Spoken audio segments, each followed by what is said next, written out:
Hello NEET students. आप भी 2027 में पेपर लिखने वाले हो या 2027 में पेपर देने की सोच रहे हो तो ये वीडियो आपके लिए इम्पोर्टेंट होने वाली है। ये वीडियो सिर्फ ड्रॉपर स्टूडेंट्स के लिए ज़्यादा बेनिफिशियल रहेगी।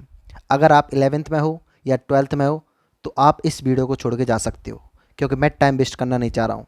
लेकिन कोई भी स्टूडेंट ड्रॉपर होगा उसके लिए बहुत बेनिफिशियल होने वाली है, बहुत टाइम की वैल्यू मिलने वाली है। इसमें हम ऑनेस्ट गाइडेंस देखेंगे, क्योंकि आजकल बच्चा बहुत ज़्यादा डिस्ट्रैक्ट हो रहा है। जिसने भी ड्रॉप लिया है या लेने की सोच रहा है उसको समझ में नहीं आ रहा है कि अब क्या करना चाहिए, क्योंकि पेपर का जो लेवल ऑफ डिफ़िकल्टी है वो फ्लक्चुएट हो रहा है, कभी टफ, कभी मॉडरेट, कभी इजी। तो वो सारे पॉइंट्स को हम इस वीडियो में डिस्कस करेंगे कि क्या कट ऑफ होने वाली है। क्योंकि अगर आपने 2026 का पेपर दिया है तो बहुत ज़्यादा बच्चे इस कन्फ्यूजन में हैं कि कितनी कट ऑफ हो सकती है, क्या हमारी कट ऑफ क्वालिफाई होगी या नहीं, अगर होती है तो कितना कॉलेज मिल सकता है, अगर नहीं होती है तो क्या हमको ड्रॉप लेना चाहिए कि नहीं। तो उन सारे पॉइंट्स को हम इसको डिस्कस करने वाले हैं। अगला है कि ड्रॉप लेना चाहिए कि नहीं लेना चाहिए। देखो बेटा, इसमें ऑनेस्ट भी दूंगा मैं, आपको जैसा अच्छा लगे वो आपके ऊपर फैसला है सारा। क्योंकि आजकल गुमराह ज़्यादा किया जा रहा है सिर्फ और सिर्फ कोर्स सेलिंग करने की वजह से। यूट्यूब पर भरमार पड़ी हुई है, किसी का भी ऑथेंटिक या ऑनेस्ट गाइडेंस नहीं मिल रहा है। बच्चे गुमराह इसी वजह से हो रहे हैं कि सिर्फ और सिर्फ झूठी अफवाहें सुनाई जा रही हैं, झूठे वादे किए जा रहे हैं और बच्चे को माया जाल में फंसाया जा रहा है। तो उन सब पॉइंट्स के बारे में मैं आपको जो अच्छा लगेगा आप अपना डिसीजन लेना, लेकिन मैं समराइज़ करूंगा सारे पॉइंट्स को। अगर आपने ड्रॉप लिया है तो इस पॉइंट्स को भी डिस्कस करूंगा कि अगर ड्रॉप लिया है तो अगले आने वाली एक साल को हम कैसे इफेक्टिवली यूज कर सकते हैं, कैसे हमको स्टडी करनी पड़ेगी, राइट। तो इन सारी चीज़ों के बारे में हम अच्छे से बारीकी समझेंगे। अगर हम पढ़ भी रहे हैं तो क्या हमको ऑनलाइन कोई कोर्स लेना चाहिए या हमको ऑफलाइन जाके किसी कोचिंग में एडमिशन लेना चाहिए और लाखों रुपए जाके कोचिंग को जमा करने चाहिए। अब उस सब के बावजूद हम देखेंगे कि अगर हम पढ़ भी रहे हैं तो फिजिक्स जो नीट स्टूडेंट का सबसे डरावना सब्जेक्ट रहता है, उस सब्जेक्ट को पूरे साल हम कितनी अच्छे से हम मैनेज कर सकते हैं जिससे हमको 2027 में 100% हमारा हमारा पेपर क्लियर हो जाए। तो इन सब पॉइंट्स को देखेंगे। अच्छा, सबसे बड़ा डाउट ये भी आ रहा है कि क्या 2027 का पेपर का लेवल कैसा हो सकता है। इन सभी पॉइंट्स को हम वन बाई वन डिस्कस करेंगे बेटा। कोई भी इसमें बनावटी चीज़ नहीं है, एक एक चीज़ आपके लिए ऑनेस्ट गाइडेंस होने वाली है। बाकी डिसीजन आपका है कि आपको क्या करना है क्या नहीं करना है। तो देखो, सबसे पहले हम स्टार्ट कर रहे हैं कट ऑफ क्या रहेगी। अगर मैं कट ऑफ के बारे में बात करता हूँ बेटा, देखो कट ऑफ सभी, अगर यूट्यूब चैनल पर जाके देखो कोई, सभी का बहुत ज़्यादा वेरिएशन आ रहा है। अब मैं आपको सेफ स्कोर बता देता हूँ। अगर आप अनरिजर्व कैटेगरी में हो और अगर आपके 600 के अप्रॉक्स मार्क्स आ रहे हैं, अब मैं ये नहीं कह रहा हूँ एग्जैक्टली, वादा नहीं कर रहा हूँ मैं, 600 आ रहे हैं, +10 भी मान सकते हो, -10 भी मान सकते हो, राइट। तो 610 615 के अप्रॉक्स, तो अगर आप अनरिजर्व कैटेगरी में हो तो आपकी पॉसिबिलिटी अच्छी है, मैक्सिमम पॉसिबिलिटी है कि आपको कोई कॉलेज मिल जाएगा। बाकी ओबीसी, ईडब्ल्यूएस, एससी, एसटी अपने हिसाब से देख लेना, 20-30 मार्क्स डाउन कर लेना, राइट। तो अब ये हमारे पास आ गया कि कट ऑफ कितनी आ रही है, 600 के अप्रॉक्स अगर आपके मार्क्स हैं तो आप काफ़ी हद तक कॉलेज मिलने की पॉसिबिलिटी में हैं।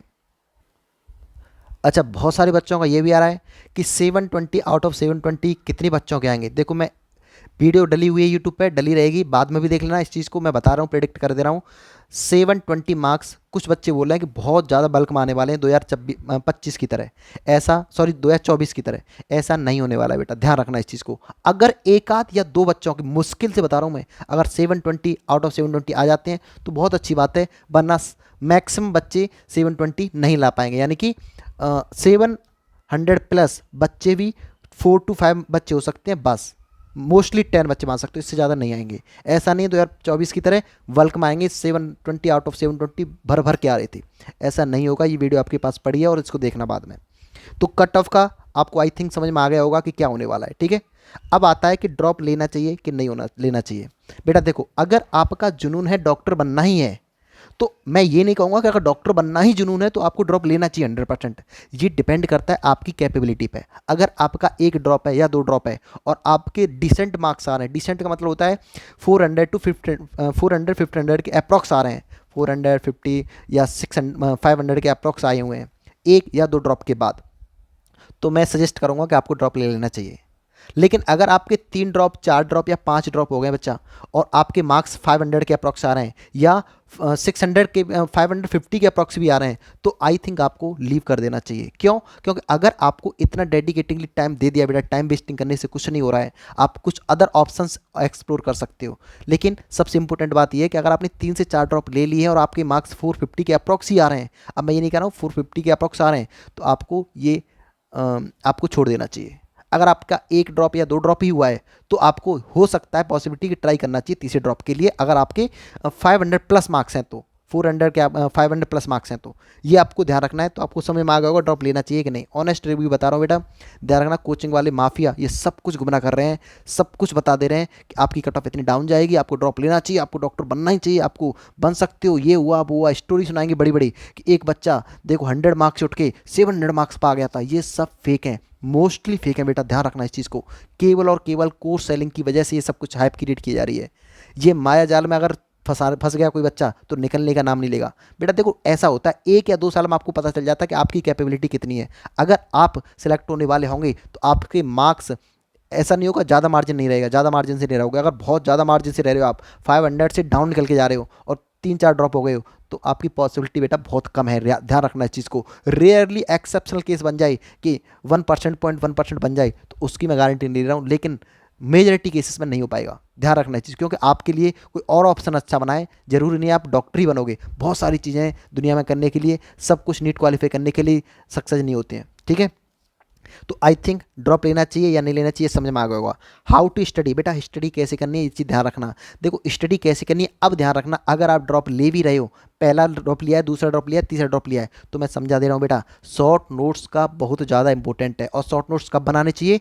आपको जब चैप्टर की थ्योरी अच्छे से पढ़ लिया, उस पर कम से कम 200-300 क्वेश्चंस प्रैक्टिस कर लिए, उसको प्रॉपर जो आपके लॉन्ग नोट्स हैं उसमें जो क्वेश्चंस से जो क्लू निकल के आ रहे हैं उनको भी ऐड कर लिया, उसके बाद आपको शॉर्ट नोट्स बनाने। बेटा ध्यान रखना, बच्चे क्या करते हैं डायरेक्टली क्लास में पढ़ के आए उसके बाद शॉर्ट नोट्स बना रहे हो, नहीं, कम से कम 200-300 पर चैप्टर से क्वेश्चन करने के बाद आपको शॉर्ट नोट्स बनाओगे तो वो इफेक्टिव शॉर्ट नोट्स होंगे। और ध्यान रखना, दूसरों के शॉर्ट नोट्स यूज करना इफेक्टिव नहीं होगा। जो अपनी राइटिंग में क्या आपको ज़रूरत है, क्या आता है क्या नहीं आता, वो सारी अपने हैंड राइटिंग में लिखोगे, वो शॉर्ट नोट्स आपके काम आएंगे। अदरवाइज बाकी के किसी दूसरे की प्रिंट आउट करा के वो काम नहीं आते। आपको मेहनत करनी पड़ेगी, क्योंकि नीट एग्जाम मेहनत मांगता है और आपको वो करनी पड़ेगी।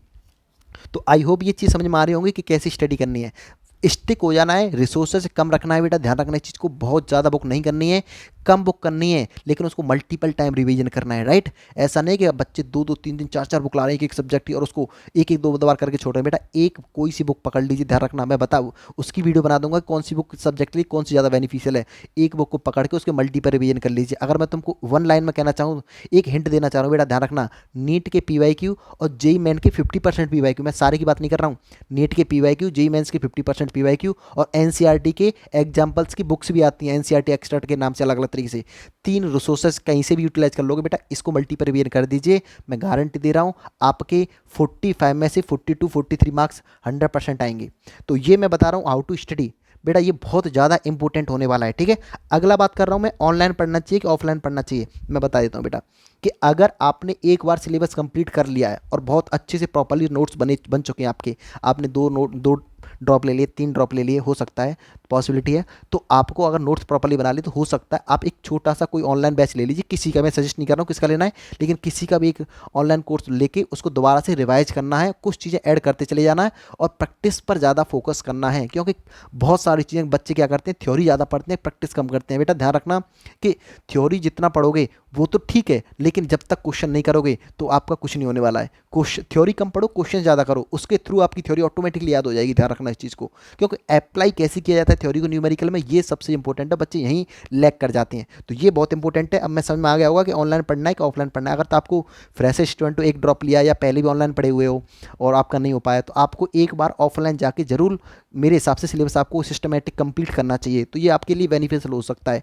कुछ बच्चे ऑनलाइन से भी काफ़ी अच्छा कर रहे हैं, मैं ये मना नहीं कर रहा हूँ कि ऑनलाइन बेकार है, सब कुछ अच्छा है, everything is good, depend on you, right. तो आप ऑनलाइन पढ़ना है ऑफलाइन पढ़ना है ये आप डिपेंड करता है, आप देख लेना, मैंने आपको सजेस्ट कर दिया है। अगला आता है कि हाउ टू मैनेज फिजिक्स। बेटा फिजिक्स को मैनेज करना कैसे करना है, मैं ध्यान से बता दे रहा हूँ, ध्यान रखना इस चीज़ को कि बेटा नीट के PYQ सारे बच्चे करते हैं, करना ही है, राइट। जेई मेंस के पीवाईक्यू सारे नहीं करने हैं, 50% पीवाईक्यू अगर कर लोगे बेटा, ध्यान रखना इस चीज़ को, 50% पीवाईक्यू कर लोगे, प्रैक्टिस करना है आपको, ज़्यादा नहीं करना है।